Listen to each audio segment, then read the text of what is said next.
Sairam, Sri Sai Charitra, Chapter 20, English. Daskanu's problem solved by Gaga's maid servant. In this chapter, Hemadban describes how Daskanu's problem was solved by Gaga Sahib Dijit maid servant. Preliminary. Sai Lord was originally formless. He assumed a form for the sake of Bhaktas. With the help of the actress Maya, he played the part of the actor in the big drama of the universe. Let us remember and visualize Sri Sai. Let us go to Shiradi and see carefully the programs after the noon Arati. After the Arati ceremony was over, Sai used to come out of the masjid and standing on its edge distribute Udi to the devotees with very kind and loving looks. The Bhaktas also got up with equal fervor, clasped his feet and standing and staring at him. Enjoy the shower of Udi. Baba passed a handful of Udi into the palms of the devotees and marked their foreheads with Udi with his fingers. He bore for them in his heart was boundless. Then he addressed the Bhaktas as follows: O Bano, go to take your lunch. O you Anna, go to your lodgings. You Bapuj, enjoy your dishes. In this way, accosted each and every devotee and sent them home. Even now, you can enjoy these sights if you bring into the play your imagination. You can visualize and enjoy them. Now, bringing Sai before our mental vision, let us meditate on him from his feet upwards to his face and prostrating before him humbly, lovingly, and respectfully, revert to the story of this chapter. Ishavasya Upanishad. Daskanu once started to write a Marathi commentary on the Ishavasya Upanishad. Let us first give a brief idea of this Upanishad. Before proceeding further, it is called the Mantropanishad as it is embroidered in the mantras of the Vedic Samhita. It constitutes the last of the 48th chapter of the Vajrasaneya Samhita Yajurveda, and it is therefore called Vajrasaneya Samhitopanishad. Being embodied in the Vedic Samhitas, this is regarded as superior to all other Upanishads which occur in the Brahmanas and Aryankalas explanatory treatises on mantras and rituals. Not only this, other Upanishads are considered to be commentaries on the truth mentioned briefly in the Ishavasya Upanishad. For instance, the biggest of the Upanishad is the Brihadaranyaka Upanishad, considered by Pandit Satvalekar to be a running commentary on the Ishavasya Upanishad. Professor R.D. Ranade says the Ishopanishad is quite a small Upanishad and yet it contains many hints which shows the extraordinary piercing insight within the short compass of 18 verses. It gives a valuable mystical discrimination for the Atman, a description of the ideal sage who stands unruffled in the minds of the temptation and sorrows, and the adumbration of the doctrine of Karma Yoga as later formulated, and finally a reconciliation of the claims of knowledge and works.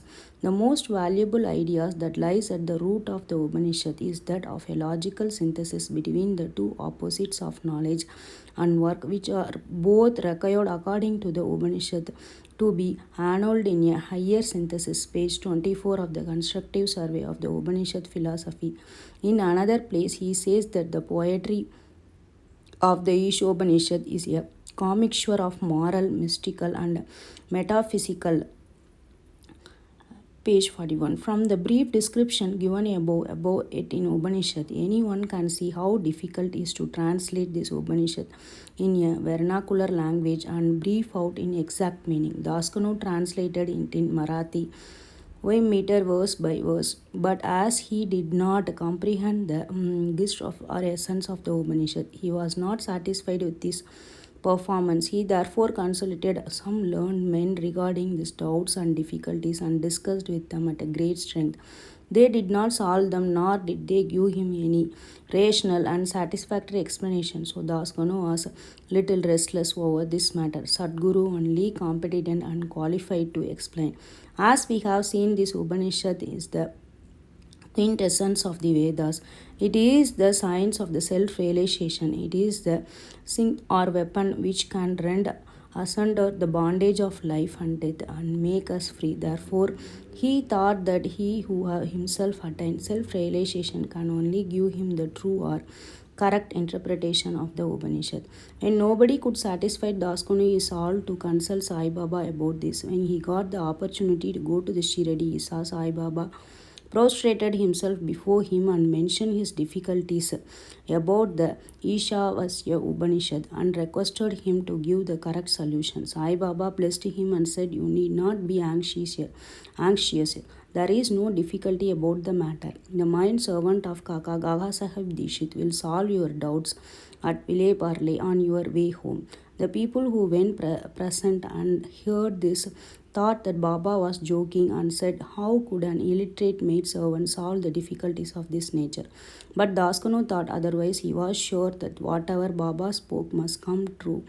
Baba's word was the decree of the Brahmana Almighty, Gaha's maidservant. On fully believing in Baba's words, he left Shiradi and came to Vileparle, a suburb of Bombay, and stayed with Gaha Sahib Dikshit. Then the next day, when Daskanu was enjoying his morning nap, some say when he was engaged in worship, and he heard a poor girl singing a beautiful song in clear and melodious tones. Subject matter of the song was a crimson colored sari. How nice it is, how fine was it embroidery, how beautiful were its ends and borders, etc. He liked the song so much that he came out and saw that is what being sung by a young girl, the sister of Namia, who was a servant of Kaga Sahib.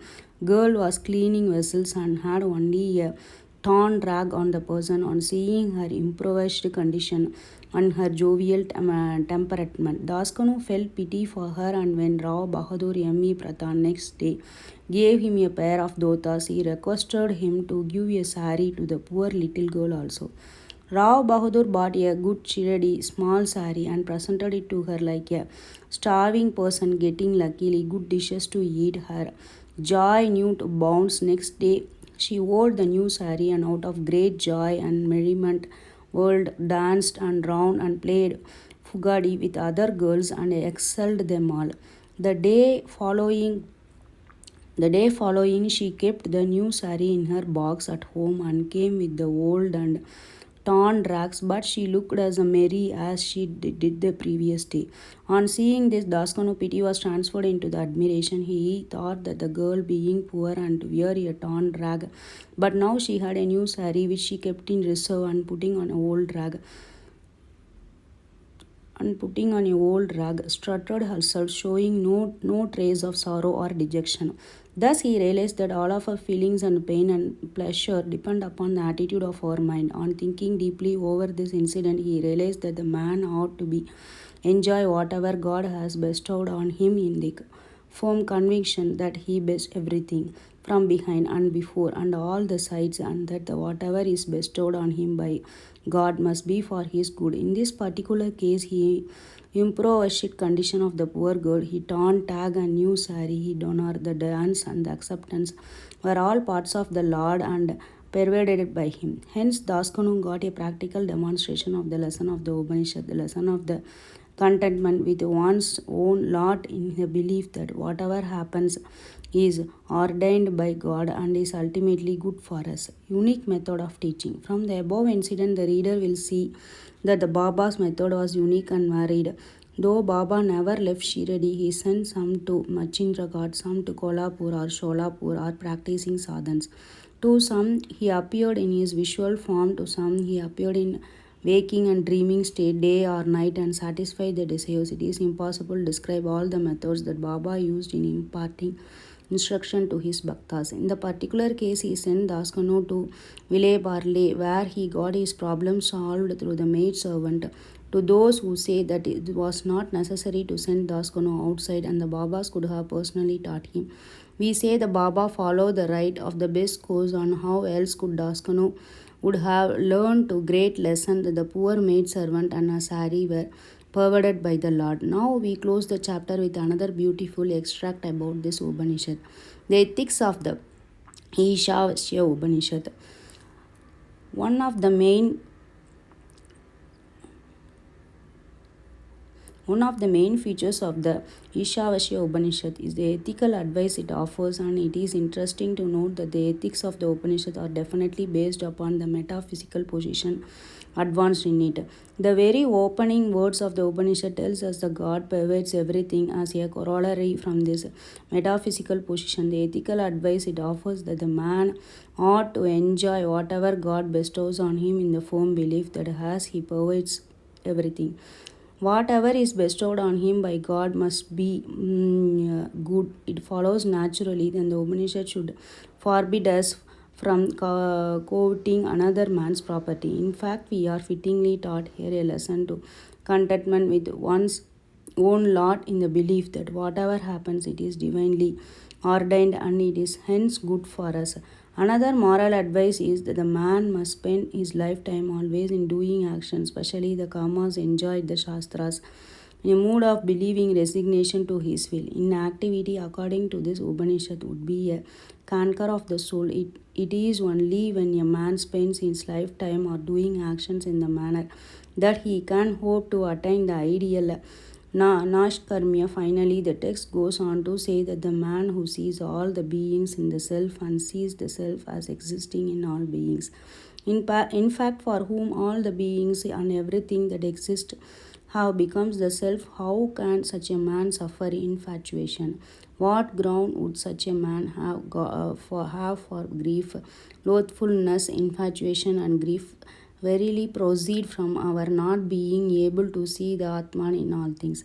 But a man who realizes the oneness of all things, for whom everything has become the self, must ipso facto cease to be affected by the common foibles of humanity. Page 169-170 of the Creative Period by Messengers Belwakar and Ranade. Bow to Sri Sai and peace to be all. Bow to Sri Sai and peace to be all. Thank you.